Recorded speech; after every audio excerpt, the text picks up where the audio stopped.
Looking for some new art inspired by the national parks? Then be sure to check out our online store, The Gaze Shop. This season, as we explore the landscapes of Olympic National Park, Mount Rainier National Park, Carlsbad Cavern National Park, and Guadalupe Mountains National Park, we've got some new items and designs coming your way. Introducing our Olympic National Park and Mount Rainier National Park posters. These 12 by 18 posters make a great addition to any home or office, or a great gift for any lover of the national parks, even if that national parks lover is you. Whether it's art for your wall or a sticker for your water bottle, you're sure to find something that sparks your love of the outdoors. Visit shop.gazeatthenationalparks.com to bring some of the national parks home with you. So we need to talk about the beauty and the majesty and the aesthetic that are high-end internet routers. You just giggled through that, but you said internet routers. Correct. Yeah, that's what I did. Internet routers.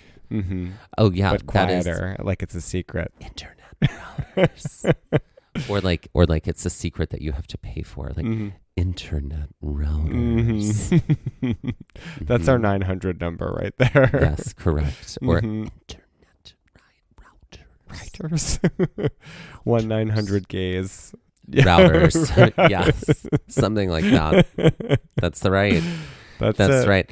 Well, because we had such an issue finding the internet router in this Airbnb we were in. Because we were trying to watch Twilight. we were.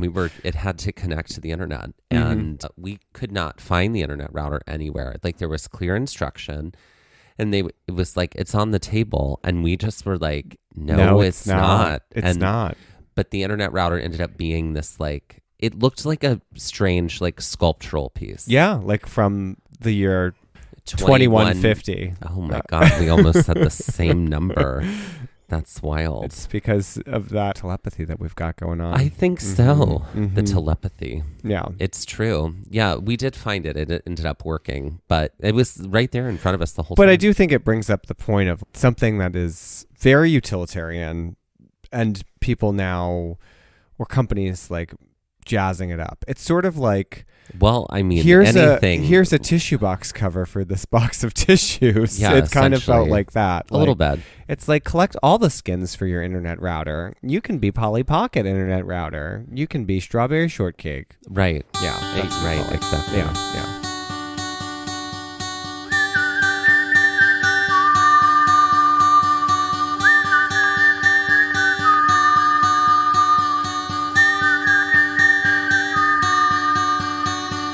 Looking for adventure, I want to follow on the trail, or get a little lost and let the wind fill my sails. Get up when the stars still fill the sky, don't wake the sun, there's so much to be done, and the day has just begun. Go where the postcards are real, you can feel, you can open your eyes and open your heart when you gaze at the national parks. Follow you there. At the national parks. At the national parks. Follow you, I'll follow you there.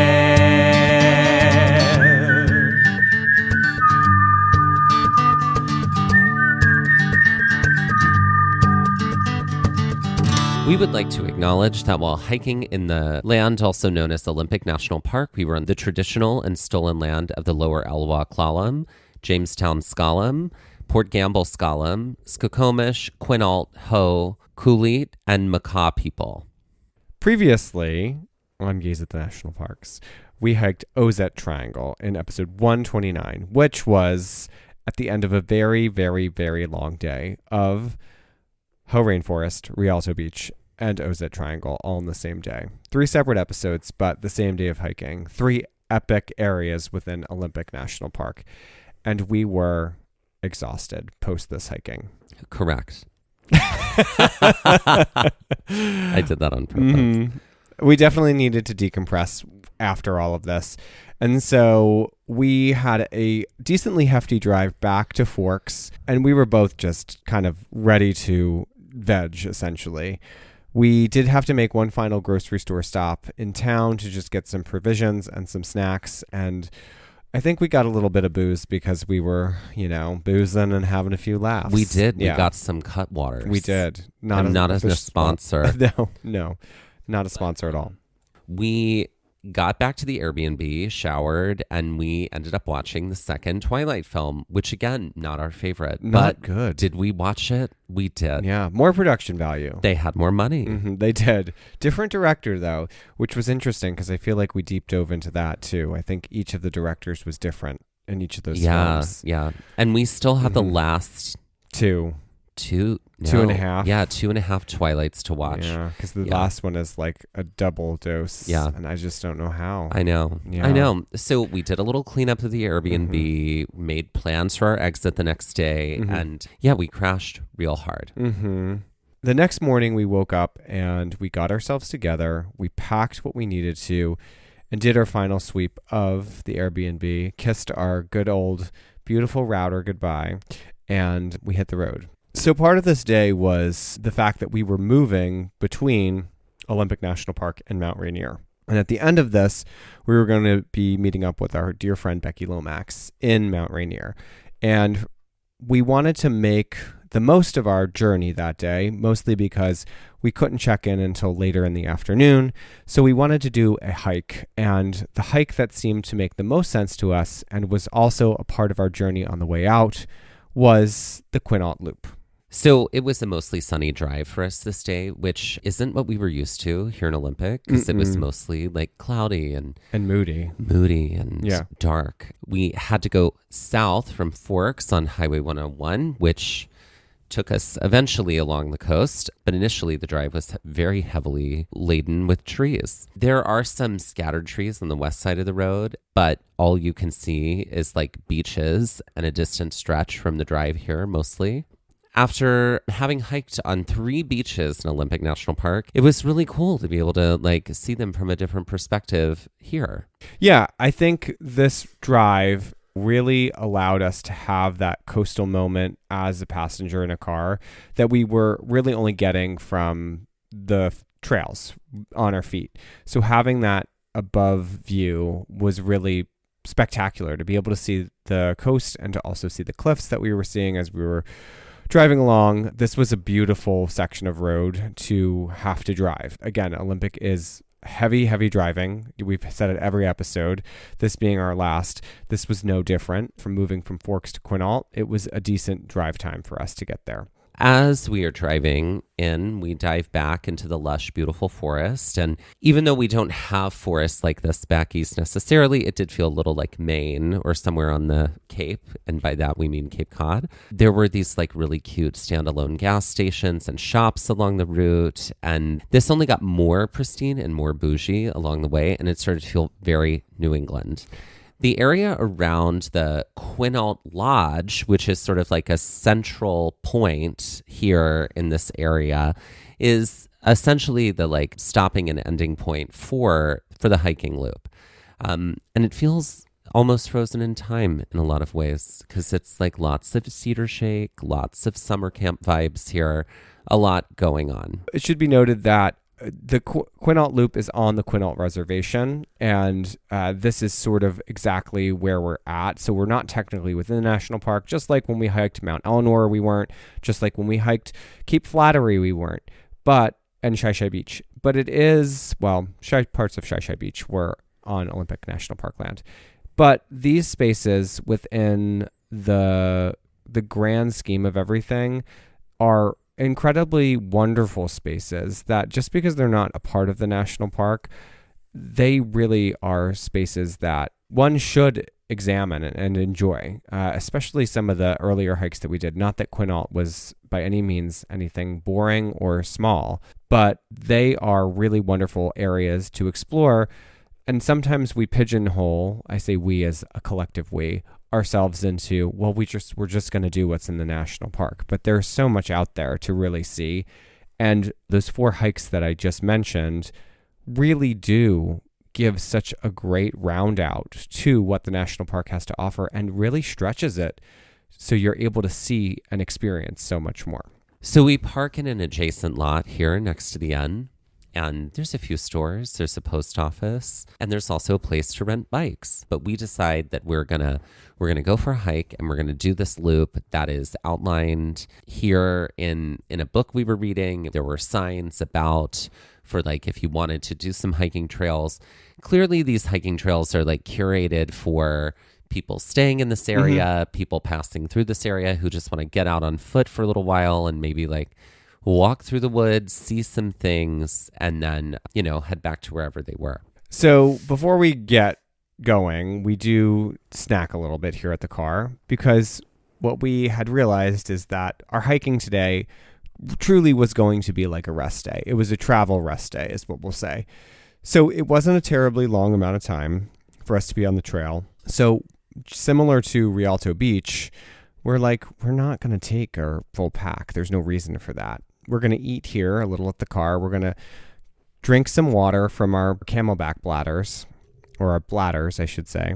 And then we're going to just carry a water bottle and our camera with us, and we're going to put our boots on. And that's exactly what we did. The hike that we were doing was a loop, but not around the lake. So while the lodge is right on the lake, or the inn is right on the lake, it really only a section of the hike, probably like a little less than half of it, is on the shore of the lake itself. And everything else is within the woods. And the trails themselves, they are kind of a series of, it actually kind of almost looks like the state of New Jersey stretched out. There are a bunch of like interlocking loops. So it is one long giant loop that one could take on the outer edges of it. But there are like 3 cut acrosses that bring you from the woods to the lake shore. 2 of them are very close to one another. And so it's kind of an interesting breakup of this trail system. We decided that we were ultimately going to hike most of the outer loop and not dive through those little shortcuts on the inside. So we did have to start the hike along the lake. There were some triangle kiosks that mark the trail terminals and the turns. And sometimes they had maps on them. It definitely took us a minute to figure out where we needed to go based off of the maps. Like, it was like, wait, where do we have to start? Because there really wasn't a technical starting or stopping point here. It was just sort of like, wherever you want to get going. All in all, the hiking mileage for this particular loop that we were doing was about 4 miles, but probably a little less as we didn't take the shortcuts. But yeah, it was a total of about 4 miles. We started by walking along the lake, but slowly then turning away from it, coming to an area that either will take us along a river or off to a campground area and over a bridge. As we continued to walk along this river area, we're in kind of shady trees here. Initially, the lodge, there were some larger trees that were here, but it was pretty exposed and open. This section was very shady. It felt very cool in the section because of that. As we continued to walk along this section and, along the river, we see our first set of small falls that are right here. And it kind of feels like this is a little bit of a mix of the Ozette forest sections and the Hoh rainforest here. It's not either one, it's somewhere in the middle. So what's funny was, and we've said this in other Olympic episodes, is that we often would run into the same people on the same trails over and over again in totally different sections of the park. And we ran into a guy right here that we had seen a couple of days ago in the Hoh rainforest and on Shai Shai Beach. And he was wearing a Providence sweatshirt. We were like, oh, hi. We definitely said hello to him this time. Yeah. Oh, yeah. Because we were like, hi, we've seen you twice. Yeah. He, I think, was wearing that same sweatshirt every time we saw him too, which made it more identifiable, which, do your thing, girl. Clearly a member of the Hike Early, Hike Often club. Yeah. Because we always saw him when it was early. Yeah. And I also think it's very funny anytime, this has happened to us multiple occasions, we're in a giant national park. This happened to us when we were in Glacier. And we would see the same family that was like, oh, we just happen to be following your itinerary, even though we don't know you. Like doing the same hikes on the same days, like at the same times. Like that is always a funny thing to me. For as large as the parks are, you run in the same circles as people very easily, especially because there's limited trails that you might be hiking. But literally, we'd moved in this park like every day to do something different, and this guy was basically there. Yeah. So following the river path, it turned adjacent to the roadway. There was a direct path up to the road from here, and also a winding path to a smaller parking lot section that was there. We crossed the road and crossed the bridge over the falls and take a right back onto the path. Initially, this is a gravelly path which descends back into more of a soft forest duff. And this is also just serving up all the ferns and greenery everywhere that we have come to know from Olympic. And it's kind of a nice little send-off for our last little hike here. Every forest path that we had been on had a lot of similarities to it. Seeing the ferns and the green as the undergrowth with the trees rising on each side of the path makes you feel like you're a little on a movie set. Like it does have this like manicured feel, at least some of the trails, where it was like, oh, okay. Well, this feels like this could easily be location for something. We see some other people on the trail right here, passing a few folks who are mostly as prepared as we are with just like a small bag or water bottle.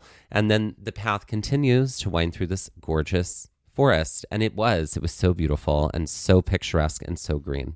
Very similar, and definitely gives you like a taste of Olympic National Park, if you will, like in one kind of like confined like a Whitman space. sampler. It is Yeah. a little bit. Yeah. Eventually, we cross a small footbridge. The forest stuff changes back and forth to gravel, and it is clear that this is a well-maintained path.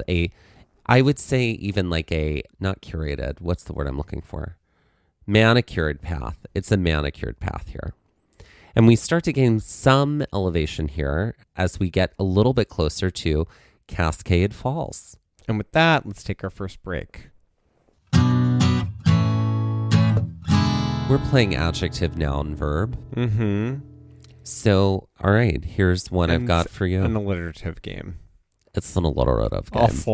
It's an alliterative game. Great. Yeah. So we're coming up with a 3-word phrase that is alliterative, Mm-hmm. And that is an adjective, a noun, and then a verb. just like the title says. So here we go. Crying, breeze, curving. What's windy, wind, wheeling? You know what? I'll take it. I was thinking a whiny wind winding. But Whiny yes, wind, I'll winding. take it. Great. Inappropriate, people who collect rent, bemoaning. Is it lewd, leasers, languishing? Oh, I like that. I was thinking of lewd landlords lamenting. Oh, okay. Yeah. Great. I'll take lewd leasers. Languishing. Lewd leaser. Okay, great. Okay. Dumb spectacles radiating in the dark. What's the goofy glasses glowing? I'll take that. I was thinking glib glasses glowing. Okay. I was going for the GL alliteration. I see. Okay. And my last one is scared food growers daydreaming. Fearful farmers frolicking. It's Mm. not frolicking. It's not frolicking. I don't know what the third word is. Fantasizing. Fantasizing. Were the first two correct? Frightened. Frightened. She's frightened. All right. And that's adjective, noun, verb. All right. So we make it to Cascade Falls here on this Qunault loop. And there's an overlook here, but also some logs that you can use as a pathway down to get closer to the falls. Mike, you go down, and then I stayed up near the top.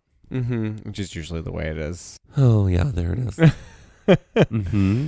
As I plummet and you stay at the top. And I rise, because when one supreme falls, That's right. the other one, or one supreme rises, the other one falls away. Exactly. Yeah.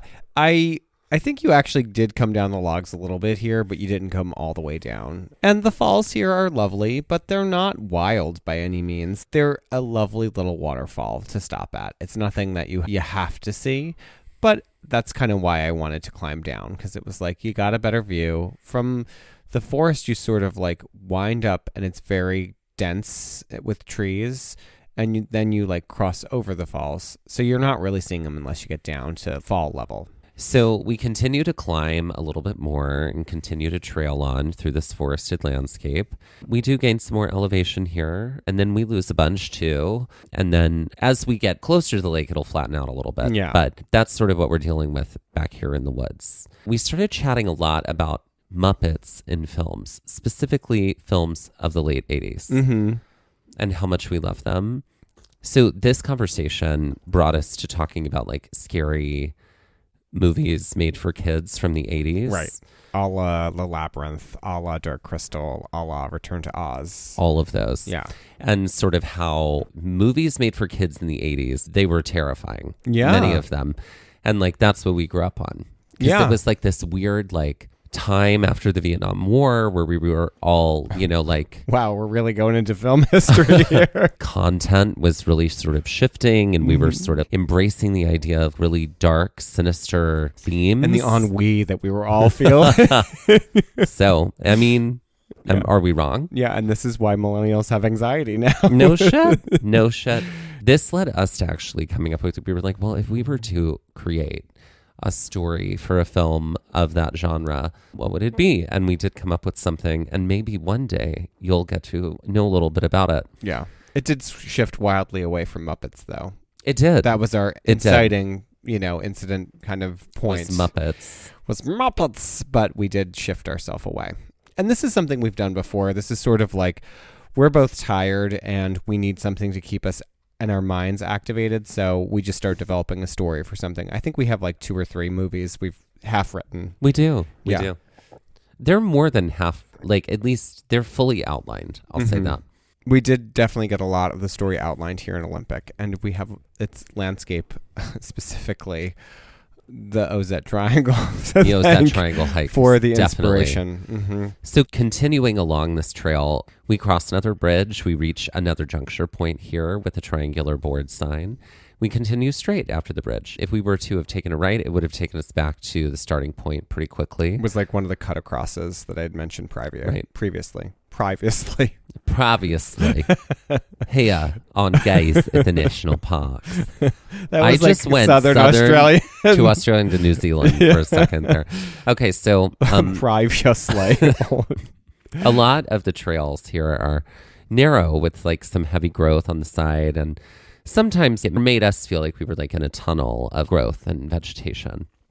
But it is so green and so lush all the time back here in this forested area. And it's definitely giving us everything we want it to be. After hiking through more forest, we eventually end up in the Cedar Bog, which has a series of boardwalk sections that we are able to travel over. And who was complaining about that? Not us. There is denser forest here and a lot higher growth. We hear this squirrel or chipmunk making some really funny noises, and I think we actually see it there's like very high, probably like people height, between 5 and 6 feet. That's exclusionary of anyone that's not 5 or 6 feet, but we'll say 5 or 6 feet high, kind of tall plant growth on the sides of the trail here. And we could see this squirrel making a very weirdly distinct noise that I'd never heard before off in the brush. So what did the noise sound like, Mike? This was also where we spotted some more banana slugs. Go check out our trail mix on banana slugs, everybody. Yeah, and hear all about their mating. It's wild. It is wild. It is wild. It is the stuff of nightmares. Yeah. Yes. So, yeah, and also my favorite place in the world, this is why Olympic is really high on the favorite parks for me, is because of the ferns. I love ferns. Love, love, love, love, love. And I love moss. Hello, both of them together all over the place. And here on this trail, too. So we saw more of this, and it was wonderful. And then we crossed another bridge, and we started heading down toward the Rainforest Nature Loop. It's a section with a lot of interpretive signs and some really large cedar trees here, some nurse logs. There's a lot to take in down here at this like Rainforest Nature Loop. This is where we start to descend. It feels like we are winding down into this Jurassic forest is kind of what it felt like. There were a bunch of trees that had toppled over or had been cut down or had been adjusted so that pathways could still be accessible by Forest Service workers. And it was only about a half a mile. Yeah. Totally worth it. Absolutely. As you descend all the way to the bottom, this brings you out into the parking lot for this trail and the national forest. So Qunault is sort of like within the reservation, but also a national forest. And we love national forests. We do. So we weren't complaining about this. And there is a bathroom building here, which I think we were both hopeful for, but it was Closed. And this was also a big parking area because a lot of people will just drive here and do this small loop section, which I think in total, the way you enter the loop is kind of weird. If you're doing the bigger trail, you kind of enter from the middle. So you can either go to the right and get down to the parking lot or to the left. And you can go to the left eventually too when you're in the parking lot. But I do think people will, from the parking lot, it makes a lot more sense to make this a loop. So that's what they did. After passing through the bathroom area and the parking lot, we are confused on what to do because there aren't really any trail markers and the map that we have is only so good. So we make a bunch of mistakes. We try to cross a bridge on the road because we're like, okay, the path has to go this way. That's what it seems to be doing. And we cross the bridge, don't do this. And then we are like, oh, wait a minute. As we cross the bridge, we look back and we're like, oh, there's a gravel road over there on the other side of the road. We had passed it. Okay, let's go down that gravel road. That's got to be it. Nope, don't do that either.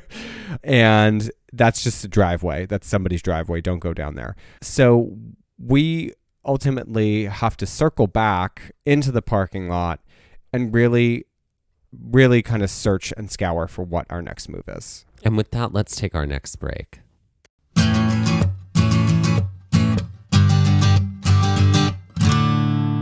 Ladies and gentlemen, please welcome to the stage Goldie Yawn. She's a tired queen. She is a tired queen. Goldie Yawn, I feel like she doesn't do any numbers. She just hosts. But she's hosting like against her will. Like she doesn't want to be there. She's mad that she had to come get out of the house. Her drag looks like she was in drag like 3 days ago and fell asleep in it and woke up and is like, wait, now I got to host brunch? Y'all got me hosting brunch now? Goldie Yawn. You know my name, right? Like you thought I was going to be here and enthusiastic? You know? That's Goldie Yawn. Yeah. I believe that because she's hosting, there's a lot of bit that happens around her falling asleep while people are on stage. Absolutely. And her then being the butt of jokes. Like it's like someone's drawing on her with marker and she's got like glasses and like maybe a phallus on her cheek. Well, and it's made for also like she can still win the jokes. She can be like, well, I guess that wasn't good enough to keep me awake. You know, like lots of that. She can you know turn what it I right mean? around. Like she is sharp. So yeah. So no, I don't think she lip syncs. I don't think she lip syncs because she's. I mean, if I think she lip syncs, but badly. Like it's like. To it's comedy, not that it's like, badly. It's that it's like so little effort. Like she doesn't care. You know what I mean? Like, but I also think she's missing her mark sometimes, and that's part of it. You know what I mean? Yeah, because she's tired. She's tired. She didn't sleep. No. And now they're making her host. They're making her host this chicken shit gig. You know.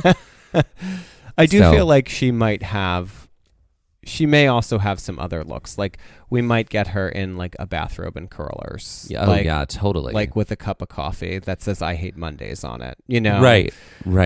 I feel like we can really lean into that tired girl aesthetic. Right. Yeah. I am. I'm in a gown that was once a Snuggie. I think like Manic Monday might be a song she like attempts to lip sync in a Snuggie. I like that. No, but it would be like Snuggie Couture. Welcome to the stage. What? Right? Snuggie Couture. Down. Well, I think that might be the name of her stuffed animal that she like has. The drag stuffed animal sidekick that's her merch. Snuggie Couture. Is a stuffed animal. Yeah, it's Snuggie Couture. Snuggie Couture. Oh my God. I love this name. Snuggie Couture. Put that one on the list right now. So, ladies and gentlemen, please welcome to the stage the double act. Goldie Yawn and Snuggie Couture. We're adding Snuggie Couture to our list right now. I don't know if y'all know this, but Mike and I have an ongoing list. It is a shared iPhone note of all of the drag names that we come up with. That's where we pull the drag names from for Drag Corner. It's just a thing we have. We're updating it constantly. It's got thousands of names on it at this point. So here we are. We've made it back to the parking lot because we've gone 2 wrong directions. And then we realized, we have to continue on the Rainforest Nature Trail in order to continue on the loop. Yeah. So we do. There is the giant cedar here on the platform. It's inaccessible. We wind around this and cross another small bridge. And we wind around this bridge and we find ourselves at this series of campsites that are currently closed, but they are the Willoughby campgrounds. And this takes us right to the lake. Yes. And so now we're about to start on like a little lake walk. Yeah, which is only going to be probably less than half of what we've done already. We're still in the trees initially here with some small glimpses of the lake. This is also a little bit of like, where's the actual trail? I know we had some moments of like, what are we actually doing here? Because it didn't really make sense. But eventually we were able to find a pathway down to the lake from the campgrounds. And as we hike along the lake, while it's initially very densely forested here, the trees kind of open up a little bit and there are more views of the lake throughout the duration of the hike. So we get these kind of like more kind of window-like views to the lake shore, or to the lake itself, I should say. So as we're walking, we turn the corner and there's a couple that we notice, and they notice our cameras and they ask us if we're birders. And I was like, yes, I am, because I was now an active birder. And Mike, you are now a birder by proxy. It's true. And so then we get into a lovely conversation about the birds we've heard, the birds we've seen. Technically speaking, according to I guess those who make the birding rules, that yes, if you've heard a bird, then you can technically put it on your life list rather than having like, to visually see it, Yeah. which makes sense, I think. Yeah. So we talked about some birds that we saw and heard and things like that, and all the various apps that we use in order to identify them, Including the Qunault birding app, and like how you can be a citizen scientist. That's right. Yeah. eBird is the name of that app. Yeah, plug in things so we can keep our avian friends happy and healthy. That's right. Because we need them. As we continue to follow the lake shore, there are homes that are on our right, which must be really lovely to have that home on that lake, because that lake was gorgeous. It was big and she was beautiful. And so, it just became like this lovely stroll. Eventually, what happens is, as we get closer to the lodge, we really don't have much tree cover at all. It's very open here, and it's very, very sunny. Like, Dusty's correct. Like, we did have a sunny day on Klahani Ridge when we were up there, but for the most part, we were dealing with the moody, moody gray weather, and it felt like I was like, oh, this feels like summer. And we had really only just started the summer season, so it really felt nice to kind of embrace the warmth here and borrow from Sheryl Crow, soak up the sun. That's true. Mm-hmm. It definitely felt like summer camp, and Mhm. also like the summer camp specifically out of the remake of The Parent Trap, Mm-hmm. which is, I feel like just... Wait, your birthday's October 11th too? That was wasn't pretty great. good. That was okay. I don't know. It wasn't good. October 11th? Mm-hmm. I have class and you don't. That's very much so. I chose books, and I chose looks, and you chose books. No, I chose looks. And No, you- you chose books. and I chose I looks. chose looks. That's Matilda. Now we're like crossing young female lead films. Mm-hmm. But this is what this felt like, that Mhm. kind of summer camp vibe. Yeah. We head back to the car, we grab our food, and then we found a little shady spot to sit and have a lovely time to sit and eat our lunch. Yeah. And this was just excellent people watching.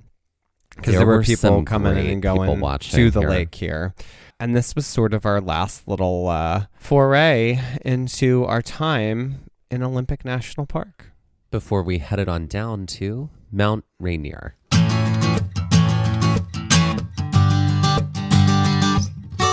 All right, let's put the Qunault loop here, this particular Qunault loop, on the Karen Stone scale. I'm going to give it a 4. I'm going to say a 3. I feel like it was a lovely, very doable, wouldn't take a lot of effort to do this hike. And if you're in the area and you have the time, I think I would do it again. Certainly. Yeah. Oh, I would so do this It's again. more of a nature walk than it felt like a hike. But Agreed. It's worth it. However, I'd say if you're like with a group of people who are not hikers, but are like, we want to do a trail. Yeah. And 4 miles feels like the most one can do. This is a great one to do. Oh, yeah, absolutely. So, yeah, I think it's a good And one. also it has options. So if Yeah. you go and you're like, this ain't this, I do Too love much. a trail for families, for people who have to suddenly be flexible, which is so many people. Suddenly somebody's upset. We got to go back. You know what I mean? Like you can always go back the way you came, but there's also like little offshoots that'll take you back faster. Yep. Big fan of that. So 7 out of 20 Karen Stones. And now let's end this episode like we end all of our full-length episodes with some Jeopardy-style trivia. All right, Mike, why don't you get us started with your trivia today? Great. Okay. My Jeopardy trivia is called Muppets. So I'm basically just going to be describing a Muppet to you, and you're going to have to name the Muppet. Oh, okay. Based I'm off ready. of the fact that we talked a lot about Muppets on this trail. So Great. For 100, this Muppet's name is similar to what the kids might say to describe someone's charm and charisma. What is Riz? Okay, so who's the Muppet? He's the little mouse. No, who's the actual Muppet? It's not just Riz. It's, what's his name? Oh, okay. Well, I'm thinking of the little mouse named Riz. It's not Riz. Who appears in A Muppet's Christmas Carol. And he's a rat. And he's a rat. And his name is Rizzo, the rat. Rizzo. Yeah. Oh, okay. And his name is Riz. So please don't gaslight me into not believing myself because I was correct mostly. Minus the O. Minus the O. That wouldn't earn you points. But they call him Riz. Like that's a nickname for Rizzo. They call him Riz. But his full name is Rizzo the rat. Now I get it. The rat is his last name. Rizzo the rat or Riz. Okay. Great. For 200, this Muppet's name could easily just be shortened to Dentist, even though he's the front man of the band. Oh, I don't know. Well, what would you call someone who's a dentist? A tooth doctor. Okay, but switch that around. A Dr. Tooth. But what's another word for multiple of those Dr. things? Teeth? There you go. That's the name of a Muppet? Yeah, he's the front man of the band, Animals Band, with Janice. I do like Janice. Yeah. We all love Dr. Janice. Teeth. Dr. Teeth. Okay. I'm jealous of Janice. I would love to be that cool. For 300, these two Cogity balcony heckler Muppets have names after famous New York City hotels. What is Statler and Waldorf? That's correct. Look at you. That's us, squirrel. That is us. I know. If there ever was an us. But like femmier. Uh-huh. Yeah. For 400, this Muppet's first name is the first part of a type of controlled flame in the laboratory, while his second name is a type of melon with a tan rind and green flesh. Oh, what is Bunsen Honeydew? That's correct. And it's who is Bunsen Honeydew? Okay. Well, I gave you, what is the name Bunsen Honeydew? Sure. I guess that's what I was thinking. All right. For 500, this giant beastly Muppet has the same name as For the record, you can say what in front of any Jeopardy question, and it counts. Great. For the record. Thank you. This giant beastly Muppet has the same name as this Parks and Rec candy company, which is based in Pawnee. It could also be synonymous with sugary calcium-based acids. What is Sweetums? That's correct. Or Sweet who Tums. is Sweetums? Okay. Miss, you know. No, finish it. No, Finish it. it's a word I can't say on this show. Oh, I'm sure. Okay, great. And that's Muppets. All right. So are we ready? We talked about Muppets a lot on this trail. We did. And so now it is time for my category. Called Muppets. It is not called Muppets. The Muppets led us to a discussion about scary movies made for kids. Mm-hmm. This is scary movies from the 80s made for kids before and after. Great. So for 100, this phrase is the phrase spoken by Scar to Simba in The Lion King, urging him to leave Pride Rock, and the L. Frank Baum sequel film featuring Princess Mumby and the Wheelers and Bellina the Chicken. What is Never Return to Oz? I'll take it. What is run away, Simba, and never return to Oz? Okay. Yeah. Okay. For 200. God, that was a very specific quote. I haven't seen The Lion King in a long time. This is the title of the 2011 film about Justin Bieber and the Scary Kids film from the late 80s featuring Atreyu and Falkor. What is Never Say Never Ending Story? That is correct. Okay. For 300.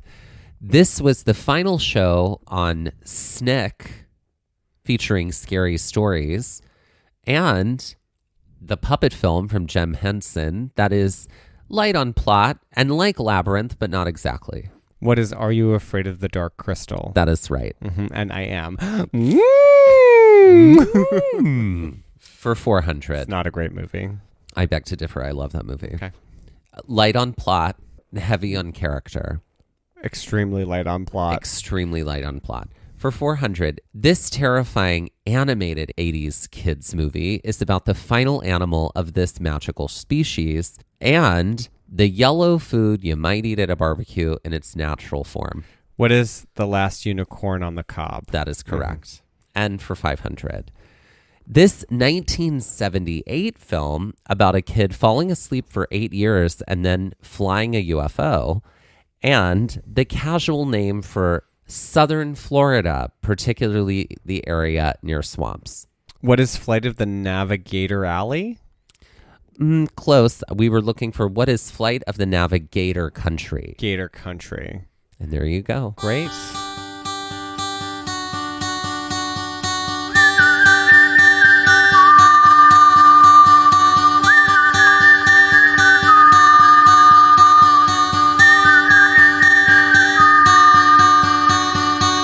Looking for more episodes like the one you just heard? Then be sure to check out our episode finder for episodes by park, state, hiking difficulty, and terrain, as well as all of our Trail Mix episodes in one helpful place. Click the link in the show notes of this episode, our Instagram bio, or visit our website to make your listening experience even easier. This has been Gaze at the National Parks, the podcast, and we're here to remind you to hike early and hike often, and that adventure is always out there. Gaze at the National Parks was created, produced, edited, and hosted by us, Dustin Dowler and Michael Ryan. To see images from this episode, follow our Instagram at Gaze at the National Parks. To contact us, email us at gazeatthenationalparks@gmail.com. And to find out more about the parks visited on this show, visit our website, gazeatthenationalparks.com. That's Gaze, Gaze. All original artwork featured on Instagram and on our website is by me, Michael Ryan. All original music was written and performed by Dave Seaman and Mariella Klinger, with Sean Sklios on guitar. Our music producer is Skylar Fortgang. We would also like to acknowledge that while recording this episode that we were on the traditional and stolen lands of the Lenape people, also known as New Jersey.